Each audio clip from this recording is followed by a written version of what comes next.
Okay, Assalamualaikum. Saya Zarul Hussein aka Zarul Umbrella. Welcome back to my channel. Di sebelah saya pramugari daripada Batik Air Malaysia, berpengalaman lebih daripada maybe dekat-dekat 10 tahun 10 tahun dalam dunia penerbangan. So Syasha nak tahu apa you punya experience dekat dulu Malindo lah kan, sekarang Malindo, Batik Air Malaysia. Asal mana sebenarnya ni? Saya asal Selangor, memang lahir kat Selangor, dibesarkan kat Selangor, memang Selangorian. Selangorian. So bila orang kata bermulanya kejaya sebagai pramugari dekat Batik Air ni? Batik Air, I start 2013, masa dalam November 2013 lah. So until October 2020, and then diberhentikan sebab pandemik. So diorang panggil balik Mei 2022, interview balik, kena went through semua balik lah. Okay. So kita pergi masuk training balik semua, and sampai sekarang lah. Itulah. Alright.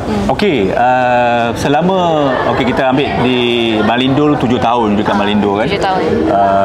So macam mana you go through interview? Sebelum tu you kerja apa? Previously I memang bukan dalam bidang aviation lah. Dulu I dalam bidang banker. Oh, bank mana? First I masuk RHB Bank, and then I masuk Hong Leong Bank lah. Yes. You bahagian management ke? Accounting ke? I bahagian sales. Saya buat specialist, buat loan, credit card. Okay, so kenapa memilih jadi pramugari pula? Sebab apa sebenarnya, first actually I bukan nak masuk as a cabin crew. Okay, so masa tu fikir macam okay lah, maybe boleh join bahagian marketing kan, sebab I macam rasa macam tak confident dengan diri sendiri masa tu. So nak dikatakan rezeki tu ya jugalah kan. So dipanggil join interview cabin crew. So bermulalah career saya sebagai seorang pramugari. Nak tahu juga macam mana Malindo punya carry interview dulu, macam mana you? Macam I bukan masuk open interview. Masa tu I datang office, I submit resume. So memang macam random gila. So tu dah kata dikatakan rezeki. Dia mean you datang office seorang-seorang lah? Yes, I datang seorang. So I macam my intention macam mungkin boleh try bahagian marketing sebab I study business kan. So macam mungkin boleh bahagian marketing kot. So macam bila you dapat tahu yang dia cakap okay kita bawa you pergi jadi pramugari? Macam tu ke macam dia? Tak, masa I nak pergi submit resume tu dia kata tak nak try ke interview untuk pramugari. So I macam okay, I macam ready tak ready lah masa tu, tapi macam okay lah, pergi je lah. And then dia nak tengok cara kita bercakap, confident level tu macam mana kan. So yang interview yang tu kira habis itu je lah, yang untuk untuk marketing apa semua tu. I tak sempat pun interview untuk yang tu. Memang masa tu terus macam memang niat datang nak submit resume, kerja. Depan dia tengok muka you, why not you try jadi cabin crew? Macam tu. Faham. So lepas tu pergilah interview semua macam biasa lah. I pergi interview on that day juga, on the spot. On the spot terus interview. Memang rezeki you. Itulah, memang rezeki lah. Memang rezeki untuk jadi pramugari lah kot. Mungkin orang kata kebanyakannya orang sebenarnya yang jadi pramugari, kebanyakannya tak kejar pun jadi pramugari sebenarnya. Kebanyakan macam tu lah. Ada juga yang mengejar tapi tak dapat. Banyak yang mengejar tak dapat. Okay, masa dekat interview tu, sebelum interview lah, mungkin you dah tahu ke kerja pramugari ni macam mana? Mungkin dah tahu lah kan jawab terbang kan? Tahulah, sebab kita pun ada tengok cerita Awan Dania dulu kan. Semangat tengok. Tapi tak adalah sangat-sangat nak cita-cita nak jadi pramugari. Tapi I suka travel. So macam bila diorang offer tu macam mungkin rezeki I mungkin boleh nak travel lebih boleh jadi pramugari. So kita boleh travel more. Sebab I suka travel.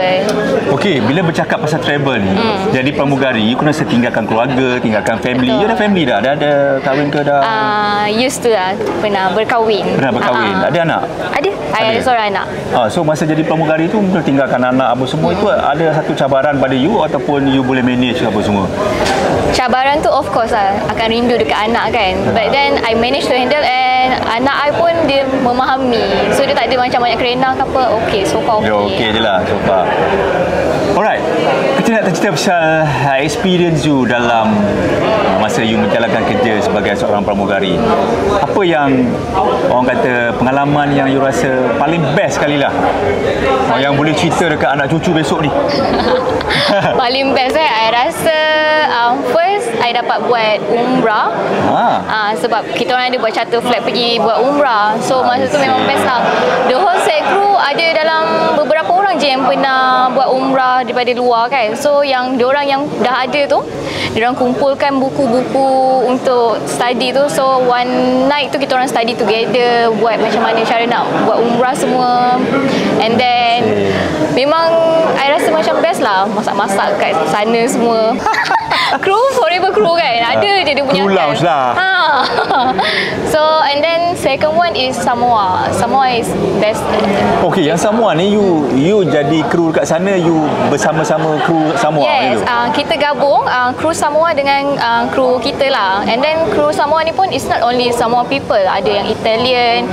So you bekerja dengan orang luar kan, I rasa macam lebih banyak experience lah. And then umur pun, sebab I dekat sana as a person kan, kerja dengan orang yang lebih berusia, ada yang sampai dah 40, 60 pun ada. Tapi diorang semua macam very professional. Best lah kat sana, culture, makanan dia, tempat dia lah. Okey. Awesome. Tak boleh nak ada. Ini bercakap as a in general sebagai seorang pramugari. Kerana penumpang yang you tak boleh nak tolerate. Kerana penumpang yang tak boleh tolerate, I pernah ada bad experience. Dia actually flight to Langkawi. I still remember flight to Langkawi. Tak adalah lama pun kan, tapi tak tahulah kenapa, nak kata bad weather pun tidak. So dia punya anak pergi toilet, parents dia assist, tapi I don't know why dia suruh anak dia pupu dekat sink. And then dia tak nak clean the itu I rasa tak best lah. Ya. So dah lah, sebelum tu sebenarnya kita orang dah nak makan tau, sebab dah habis servis semua. Tapi sebab of course lah, bila passenger pergi toilet kita akan check the lavatory semua kan. So bila I buka, I was like macam astaga. Memang terus putus selera satu hari nak makan. Lepas tu suruh lah passenger tu cakap dengan dia elok-elok kan, suruh dia clean semua. Dia macam biasalah bahasa dia kan. Tapi macam terima sajalah, redor lah kan. Tapi satu asam garam lah kan. Itu memang as a cabin crew kan, kita redor saja. Tapi experience juga lah kan. Betul. Macam-macam pakai manusia kan. Toilet bowl tu ada nak juga dekat sink. Alright. Okay. Kalau you jumpa orang luar yang tak tahu pasal cabin crew, apa yang kebanyakan yang orang tak tahu pasal cabin crew sebenarnya? Orang selalu salah anggap kan bila jadi cabin crew ni kan. So anggap macam mana? Salah anggap selalu bila orang tengok cabin crew, diorang akan bagi bad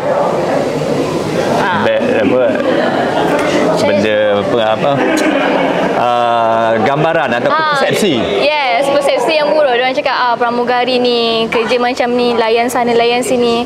But masalahnya yang diorang tak tahu sebenarnya memang itu adalah salah satu job scope kita. Kita kerja kat dalam bidang servis, memang kita kena layan passenger baik. Takkan kita nak treat diorang macam like very rude kan. Dan memang tugas kita as a pramugari memang kena layan orang baik-baik semua. And tapi itulah perception orang kan berbeza kan. Lagi-lagi yang macam mentaliti yang tak begitu terbuka dengan dunia pada I itulah. Okey. Masa COVID datang, masa tu you dah habis kontrak belum? Nak habis kontrak lah kan? I dah permanent. Dah permanent? Permanent. Alright, we cerita sikit pengalaman tu, macam mana COVID, lepas tu apa, bila COVID datang kita lockdown, macam mana? To be honest, sedih lah. Momen tu sangat sedih sebab masa COVID, I baru balik daripada Samoa. Bulan 3 macam tu. Start daripada tu, kita orang punya salary yang daripada Samoa sangkut. which is salary Samoa quite big jugalah for us. And then start beberapa bulan tu dah start one by one crew start resign sebab lepas tu dah start offer BSS. And then lepas BSS LTU, long term unpaid. So I sendiri pun ada tanya my manager lah. Dia cakap Cik Rahim macam mana ni, patut ke tak? Sebab saya pun takut kan, sebab dalam keadaan masa tu susah nak cari kerja lagi kan, dengan situasi yang tak boleh keluar rumah semua. Tapi my manager pun sedap hati, cakap tak apa, you dah senior semua, okay, you just maintain, stay. So okay lah, tak apalah. Cakap betul ke ni, saya tak sedap hati ni, saya rasa insting saya rasa tak sedap hati. Tak apa Syah, boleh stay je, okay lah. So saya continue sampailah dah sampai yang saya kecundang. Waktu tu I memang dah dapat rasa insting tu. Seminggu sebelum email keluar tu, I dah rasa macam dah tak boleh nak control emosi semua. Tak ada flight lah. So my last flight is buat charter flight juga, flight Maldives. So itulah the last flight I. And then sampai hari dapat email kena. Okay. So sekarang bila dipanggil balik ni, apa perasaan you? Overwhelming sangat. Mixed feeling sangat. Masa hari diorang panggil tu, I macam dilema, nak pergi ke tak? Hati tu memang rasa rindu sangat nak fly, tapi macam takut tak dapat sebab diorang kata panggil interview balik, takut macam okey ke tak kan.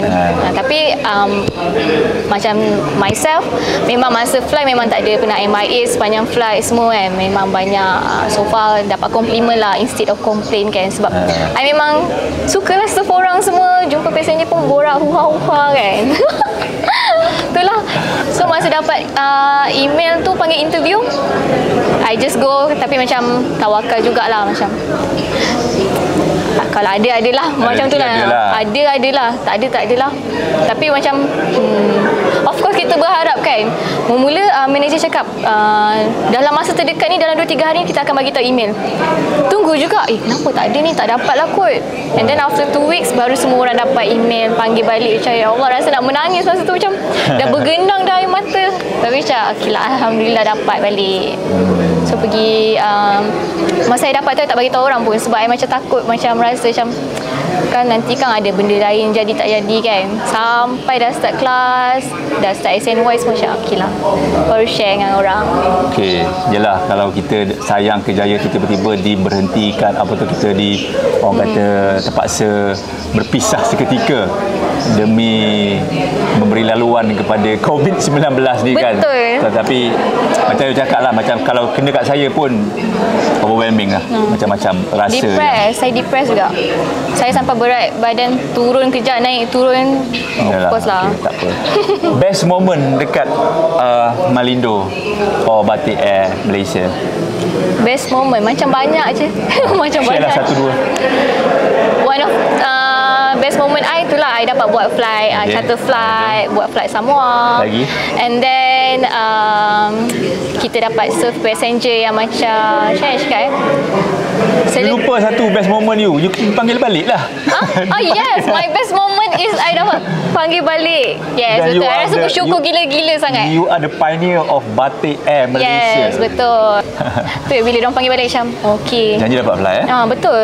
Sebab tak tahulah, hati masih nak fly kan.